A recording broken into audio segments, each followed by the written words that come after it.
같이 읽겠습니다. 제가 먼저 읽겠습니다. 대제사장이 이르되 이것이 사실이냐? 스데반이 이르되 여러분 부영들이여 들으소서. 우리 조상 아브라함이 하란에 있기 전 메소포타미아에 있을 때 영광의 하나님이 그에게 보여 이르시되 내 고향과 친척을 떠나 내가 내게 보일 땅으로 가라 하시니 아브라함이 갈대아 사람의 땅을 떠나 하란에 거하다가 그의 아버지가 죽음에 하나님이 그를 거기서 너희 지금 사는 이 땅으로 옮기셨느니라. 그러나 여기서 발붙일 만한 땅도 유업으로 주지 아니하시고 다만 이 땅을 아직도 자식도 없는 그와 그의 후손에게 소유로 주신다고 약속하셨으며 하나님이 또 이같이 말씀하시되 그 후손이 다른 땅에서 나그네가 되리니 그 땅 사람들이 종으로 삼아 400년 동안을 괴롭게 하리라 하시고 또 이르시되 종 삼는 나라를 내가 심판하리니 그 후에 그들이 나와서 이곳에서 나를 섬기리라 하시고 할례의 언약을 아브라함에게 주셨더니 그가 이삭을 낳아 여드레 만에 할례를 행하고 이삭이 야곱이 우리 12조상을 낳으니라. 여러 조상이 요셉을 시기하여 애굽에 팔았더니 하나님이 그와 함께 계셔 그 모든 환난에서 건져내사 애굽 왕 바로 앞에서 은총과 지혜를 주시매 바로가 그를 애굽과 자기 온 집의 통치자로 세웠느니라. 그때 애굽과 가나안 온 땅에 흉년이 들어 큰 환난이 있을새 우리 조상들이 양식이 없는지라. 야곱이 애굽에 곡식이 있다는 말을 듣고 먼저 우리 조상들을 보내고 또 재차 보내매 요셉이 자기 형제들에게 알려지게 되고 또 요셉의 친족이 바로에게 드러나게 되니라.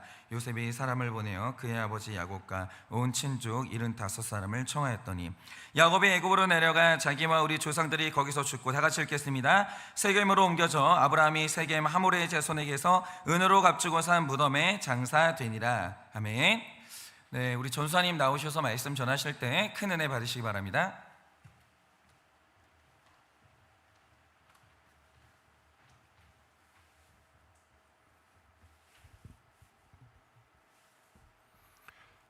얼마 전에 제가 고향 친구와 함께 제 차를 타고 갔던 적이 있습니다. 오랜만에 만난 친구라서 이것저것 막 얘기하면서 평범한 일상 얘기를 하던 중에 친구가 뜬금없이 저에게 한마디를 던지는데 어떤 말을 던졌냐면 야, 너는 전도사라는 놈이 차에 십자가 하나를 안 걸어놓냐? 이런 말을 저한테 하는 겁니다. 사실은 저는 친구의 이 말을 듣고 되게 의아했습니다. 왜냐면은 그 당시에 차를 타고 가던 당시에 둘이서 신앙 얘기를 한 것도 아니고 심지어 친구는 교회를 다니지 않는 친구였기 때문에 그 친구의 입에서 그런 말이 나오니까 저로서는 되게 의아할 수밖에 없었습니다. 근데 이제 그 친구의 말을 듣고 천천히 운전하면서 고민을 하던 중에 이제 그 친구에게 답변을 해줘야겠다라는 생각이 들어 답변을 해줬는데 제가 한 답변은 이렇습니다. 물론 십자가를 걸어놓는 게 내가 하나님을 믿는 사람으로 표시가 될 수 있겠지만 하지만 요즘 십자가 자체를 두고 하는 말이 많다. 십자가가 중요한 건 사실인데 때론 그것이 너무 과도하게 강조되어 오히려 본질을 흐릴 수도 있다라는 말을 했습니다. 사실 그렇습니다. 저희가 옛날에 어렸을 때만 해도 교회 강단을 딱 바라봤을 때 가장 먼저 눈에 들어오는 것은 큰 십자가였습니다. 그런데 지금은 교단을 막론하고 십자가에 있는 그 십자가 이제 강단 위에 있는 십자가가 많이 보였지만 지금은 영상 예배를 통해 다른 교회들을 살펴보면 강단에 이제 큰 십자가가 사라져 있는 경우를 우리는 살펴볼 수 있죠. 그러면 우리는 한 가지 질문이 우리에게 다가옵니다. 왜 교회들은 십자가를 치웠을까? 물론 다양한 이유가 있습니다. 이 가운데는 현대적인 건축 양식과 영상 장비의 설치 때문에 치운 교회도 있을 것이고 또 어떤 교회는 불신자가 처음 교회에 왔을 때 그 십자가가 교회에 거부감을 주기 때문에 치웠다고 하는 사람들도 있습니다. 하지만 제가 속한 합동측 교단의 교수님께 저는 다른 이유를 듣기도 했는데요. 그것은 바로 십자가의 상징에 대한 이제 집착을 경계하기 위해서라는 것이었습니다. 물론 십자가 자체는 분명 좋은 묵상의 도구가 될 수 있습니다. 그 앞에서 기도하면 우리는 예수님을 묵상할 수 있고 복음을 상기할 수도 있기 때문입니다. 하지만 이것이 너무 지나치면 문제가 되는 것이죠. 어느 순간 우리는 십자가 모양에만 집중하다가 정작 그 십자가에 달리신 예수님을 잊어버리곤 합니다. 마치 그 십자가가 원시 종교의 토테미즘처럼 우리에게 다가오는 것이죠. 토테미즘은 어떤 동물이나 사물을 신성시해서 그 자체를 신앙 숭배하는 형태인데, 십자가가 오히려 그런 식으로 오해되고 남용될 수 있기 때문에 많은 교회에서 요새는 강단 위에 큰 십자가를 치운 경우가 많습니다. 실제로 제가 살아보니까 어떤 분들 중에서는 성경책을 하나님처럼 모시는 분들도 계시더라고요. 성경을 읽어야지 성경인데 그냥 그 성경을 피지 않고 집안에 이제 이렇게 고이 모셔놓고 나는 거룩하다라고만 생각하는 거예요. 또 어떤 분들은 십자가 자체만 그것으로 신성하게 여깁니다. 이건 분명히 잘못된 모습이고, 우리가 믿는 것은 성경책 자체가 아니 그 속에 담겨있는 하나님의 말씀이고, 십자가 모양이 아닌 십자가에서 우리를 죽으신 예수 그리스도를 묵상하는 것입니다. 그래서 신앙생활에서 가장 중요한 것은 언제나 본질이라는 것이죠. 그런데 우리 사람들은 너무나 연약해서 자꾸 눈에 보이는 것에만 집착하려고 하는 경우가 있습니다. 보여지는 종교적 상징이나 외형을 붙드는 동안 우리는 정작 하나님을 신뢰하고 그분의 약속을 따라 살아가는 본질은 놓치며 살아간다는 것이죠. 오늘 본문이 우리에게 그것을 아주 잘 말해주고 있습니다.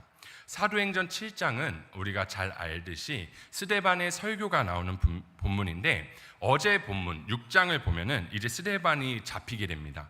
근데 그가 잡히는 두 가지 문제가 있는데, 하나는 성전의 문제 때문이었고 하나는 율법의 문제 때문이었습니다. 오늘 본문에서 스데반이 붙잡힌 이유는 성전과 율법 문제 때문에 붙잡혔다라는 것이죠. 그런데 이가 붙잡힌 이유는 그가 정말 그렇게 얘기했던 것도 있지만, 거짓 증인들이 스데반이 성전을 무의미하다고 하고 율법도 무의미하다라고 말했다고 얘기를 모함했기 때문입니다. 그리고 오늘 본문으로 넘어와서 1절을 보면 7장 1절은 이렇게 시작하고 있습니다. 대제사장이 이르되 이것이 사실이냐. 대제사장이 스데반 앞에서 이제 너가 한 말이 사실이냐, 정말 성전과 율법에 대해서 무의미하다라고 말했냐라고 물어보고 있는 것이죠. 이 당시 대제사장은요, 예수님을 신문했던 가야바였을 것이고, 그가 이렇게 물어본 이유는 당시 유대 법정의 재판 절차가 이랬기 때문이에요. 이 당시 유대 법정의 재판 절차는 피고는 필수적으로 자신에 대해 고소한 내용이 무엇인지 알 수 있었고, 그 고소에 대해서 변호할 수 있는 기회를 얻는 것이 이 당시 유대 법정의 재판이었기 때문입니다. 그렇기에 대제사장은 이제 이 유대 법정의 재판의 법을 따라 스데반에게 이것이 사실이냐라고 물어봤던 것이고, 스데반은 오늘 2절부터 이제 자신의 변호를 설교로 이렇게 얘기한 것이 되는 것입니다. 사실 스데반의 내용은요, 성전과 율법에 대해서 얘기한 것이 사실이기도 하지만 사실이 아닌 것도 우리가 볼 수 있다는 것이죠. 사실인 것은 이제 우리가 그리스도께서 이 땅에 오심으로 공생의 사역을 하시고 우리를 대신하여서 십자가에서 죽으시고 부활하시고 승천하신 후 성전과 율법의 궁극적인 목적이 이루어졌어요. 예수 그리스도를 통해서. 그래서 예수님을 통해서 이제 우리는 어디서나 하나님을 만날 수 있고 어디서든 하나님의 임재를 경험할 수 있게 된 것이죠. 그런데 이 시대 사람들은요, 하나님을 믿고 하나님을 만날 수 있는 곳은 오로지 성전에만 있다고 생각을 하고 살았던 것입니다. 그래서 스데반이 이제 이것에 있어서 변호를 하게 되는데 2절입니다. 스데반이 이르되 여러분 부형들이여 들으소서. 우리 조상 아브라함이 하란에 있기 전 메소포타미아에 있을 때에 영광의 하나님이 그에게 보여. 이 말씀을 보면요, 되게 중요한 것이 아브라함이 메소포타미아에 있을 때부터 하나님께서 성전에만 나타나신 게 아니라는 것을 이제 스데반은 얘기하고 있는 것입니다. 스데반이 말하는 것은 옛날에 성전이 있기도 전에 하나님은 계셨고 하나님께서는 그 사람들을 만나셨다. 그러니까 무슨 성전이 대단한 거라고 생각하지 말아라 라고 얘기하고 있는 것이죠. 성전 자체가 무슨 하나님을 만나는 궁극적인 근거가 되는 것이 아니라 구약 성경에도 이렇게 나와 있다라고 말하고 있는 것입니다. 그러니까 스데반이 지금 이 유대인들에게 얘기하고 있는 것은요, 구약 성경을 근거해서 얘기하고 있는 것이에요. 왜냐하면 그들은 구약 성경을 너무나 좋아하던 사람들이기 때문에 그들이 좋아하고 그들이 받아들일 수 있는 이 구약 성경의 내용을 가지고 변증을 하고 있는 것이죠. 그러면서 오늘 본문을 보면 아브라함부터 요셉까지 하나님께서 그들과 함께 하셔서 그들을 지켜주신 얘기를 그들에게 하고 있는 스데반의 모습을 볼 수 있습니다.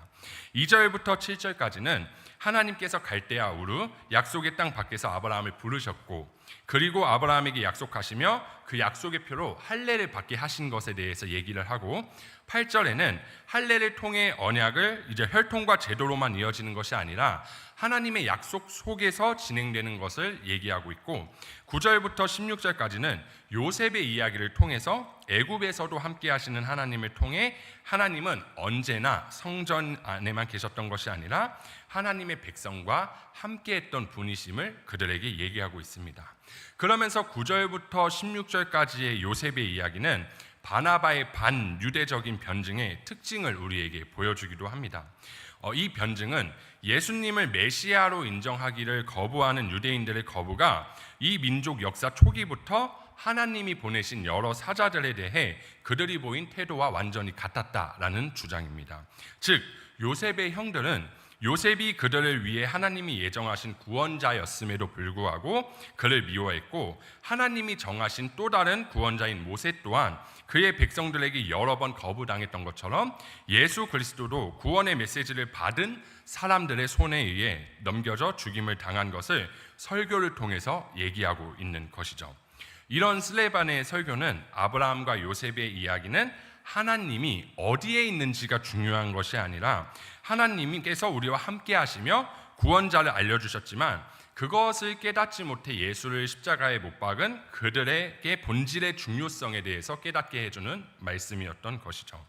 성전이 중요한 것이 아니라 성전에 계시는 하나님이 중요한 것이고, 율법이 중요한 것이 아니라 율법을 주신 하나님의 언약의 본질인데 그들은 그것을 몰랐던 것입니다. 결국 스데반의 설교의 핵심은 하나님의 임재가 어떤 특정한 땅이나 어떤 특정한 물리적인 거에만 국한되는 것이 아니라, 그리고 그것에만 제한되어 있는 것이 아니다라는 것이죠.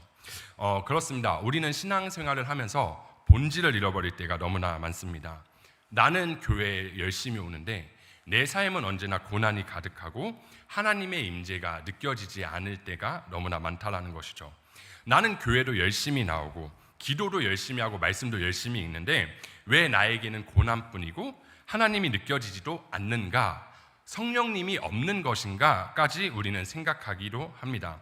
그럴 때마다 우리는 우리 가운데 하나님의 임재가 느껴지지 않고 똑같은 예배 생활의 반복이 있다면 우리는 한 가지 생각해 볼 것이 있습니다.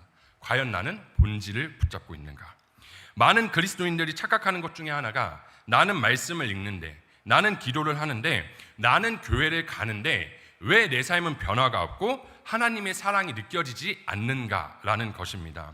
근데 기도와 말씀 읽는 것과 교회를 가는 것 가운데 그것이 그냥 하나님을 만나기 위한 것이 되어야 되는데, 그냥 나는 기도하는 사람, 나는 말씀을 읽는 사람, 나는 교회를 나가는 사람임을 보여주기만 위한 것은 아닌지 생각해 볼 필요가 있다는 것이죠.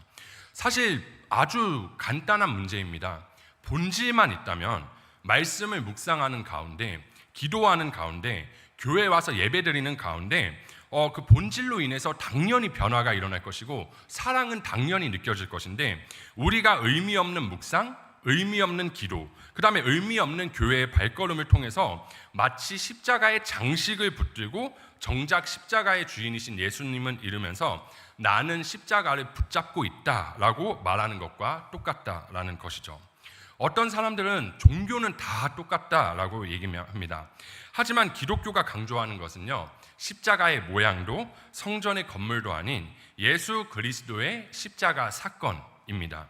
예수님의 죽음과 부활 속에서, 역사 속에서 실제로 일어난 사건이기에 기독교 신앙은 단순한 종교적 감정이나 상징을 넘어 객관적인 진리라는 것이죠.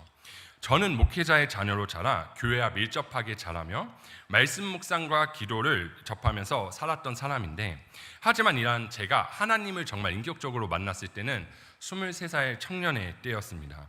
물론 이전에 하나님을 만나지 않았던 것은 아닙니다. 청소년부 수련회를 가면서 인격적으로 하나님을 알았지만 그 당시 청소년기 시기의 저의 신앙생활의 모습은 본질이 없고 껍데기만 있는 교회 생활, 말씀 묵상과 기도가 있었기 때문에 저의 삶은 변화가 될 수 없었던 것입니다. 하지만 23살의 예배 새벽 기도 중 하나님께서 다시 한번 저를 인격적으로 안아주셨고, 그 가운데서 저는 의미 없는 말씀 묵상과 기도, 습관이 되어버린 주일 예배 참여는 절대 제 삶을 변화시킬 수 없다는 것을 깨닫게 해주셨습니다. 저는 말씀을 읽었고 늘 기도하는 사람이었고, 그 다음에 늘 주일 예배를 칼같이 지키며 새벽 예배도 1년 동안 꾸준히 나갔던 사람이지만, 저는 그 가운데 본질을 잃고 형식만 지키며 살아갔다 보니까 그 저의 신앙생활 안에서 하나님을 전혀 느낄 수가 없었던 것이죠. 그리고 이것을 깨닫고 본질을 추구하며 예배를 드리니 자연스럽게 저의 찬양의 고백은 눈물이 흐르며 고백을 할 수밖에 없는 신앙생활로 변했습니다. 그렇습니다. 아마 많은 성도님들도 아시겠지만 저는 설교 중에 혹은 찬양 중에 눈물을 흘릴 때가 정말 많이 있습니다. 제가 눈물이 많은 사람이기 때문에 그럴까요? 저는 사실은 세상을 살아가면서 눈물을 잘 흘리지 않는 사람입니다.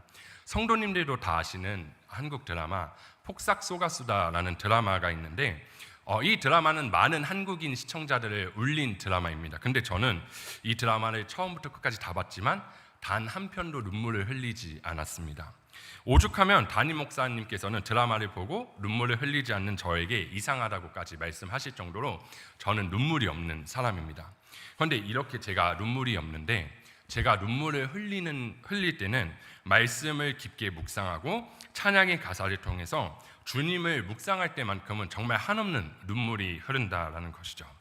말씀 구절 하나하나에서 정말 사람을 사랑하시는 하나님의 사랑이 느껴지고, 찬양 가사를 하나하나 곱씹으며 찬양할 때마다 정말 죽어야 마땅한 내가 오늘도 하나님의 은혜로 살아가고 있음에 감사의 눈물이 막 흐르기 시작하는 것입니다. 이처럼 저는 형식적인 나의 그리스도인으로서의 삶이 아닌 본질이 있는 성령님과 함께하는 신앙을 통해 저는 하루하루 성장해 나가고 있는 것입니다. 사랑하는 성도님들, 오늘 이 사도행전 7장의 스데반의 설교를 통해서 하나님이 우리에게 주시는 말씀은 분명합니다.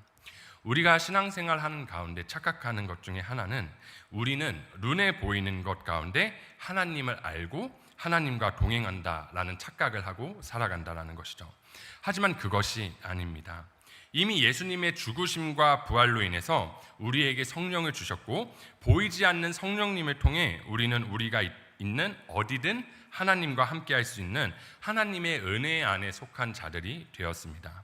내가 말씀으로, 기도로, 예배로 하나님의 임재가 느껴지지 않는다면 그것은 성령님이 없다라는 것이 아니라 나의 말씀 가운데, 기도 가운데, 예배 가운데 내가 정말 하나님을 간절하게 찾고 하나님을 묵상하는 그런 본질의 갈망함이 없기 때문입니다.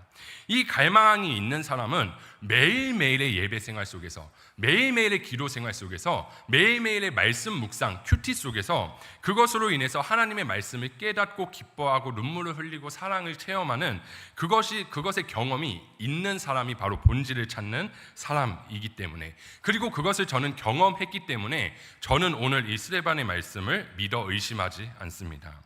우리는 오늘도 똑같은 하루를 반복할 것입니다. 똑같이 큐티를 할 것이고, 똑같이 기도를 할 것이고, 주일에는 어김없이 예배의 자리에 찾아올 것입니다. 이 가운데 나의 말씀 묵상과 기도와 예배의 자리가 늘 똑같고 하나님의 임재가 느껴지지 않는다면 그것은 성령이 나를 떠난 것이 아니라 내가 본질을 잡지 못하고 있는 것입니다. 사랑하는 성도님들, 십자가의 장식이 아니라 십자가의 복음을 붙드십시오. 성경책 자체가 아니라 성경 속에서 말씀하시는 하나님께 귀를 기울이십시오. 교회 건물 자체가 아니라 그 마음을 받으시는 하나님께 마음을 드리십시오. 신앙의 본질은 언제나 하나님의 약속과 그리고 그분의 약속에 있습니다. 사람들은 눈에 보이는 것에 집착하지만 하나님은 언제나 눈에 보이지 않지만 우리와 함께 하시는 살아계시는 주님이십니다.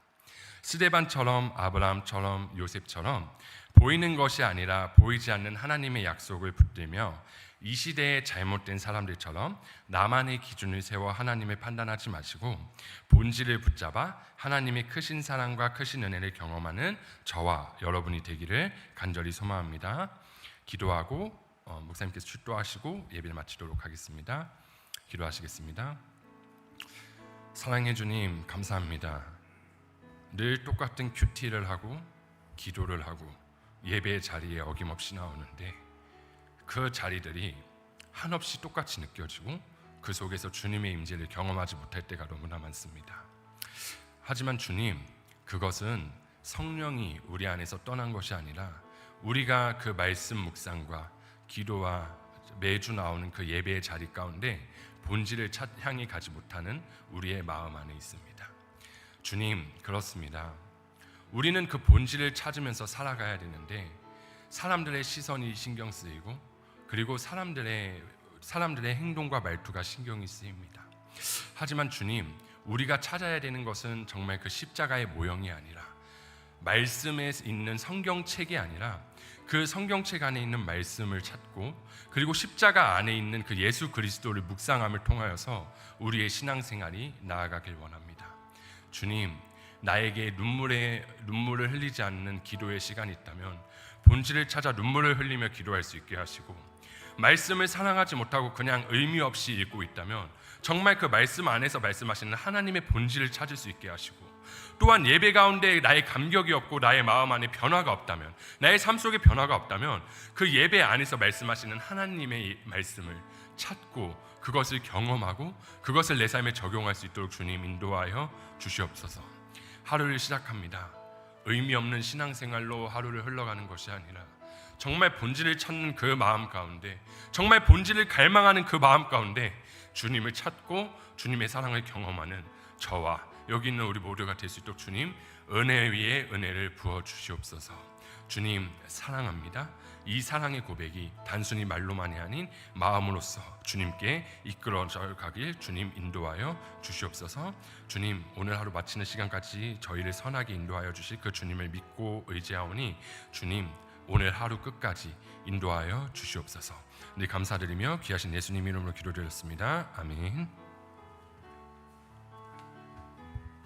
지금은 우리 주 예수 그리스도의 은혜와 하나님 아버지의 그 크신 사랑과 성령님의 위로하시고 교통하여 주시는 그 역사하심이 날마다 미련하여 본질을 잃어버리고 늘 형식에 치우치는 우리가 되지 아니하고 끝까지 본질이신 예수 그리스도와 그의 사랑을 붙들어 오늘 하루를 살아내기를 원하는 사랑하는 모든 주의 종들의 머리 위에 지금으로부터 영원 무궁토록 함께 있을지어다. 아멘.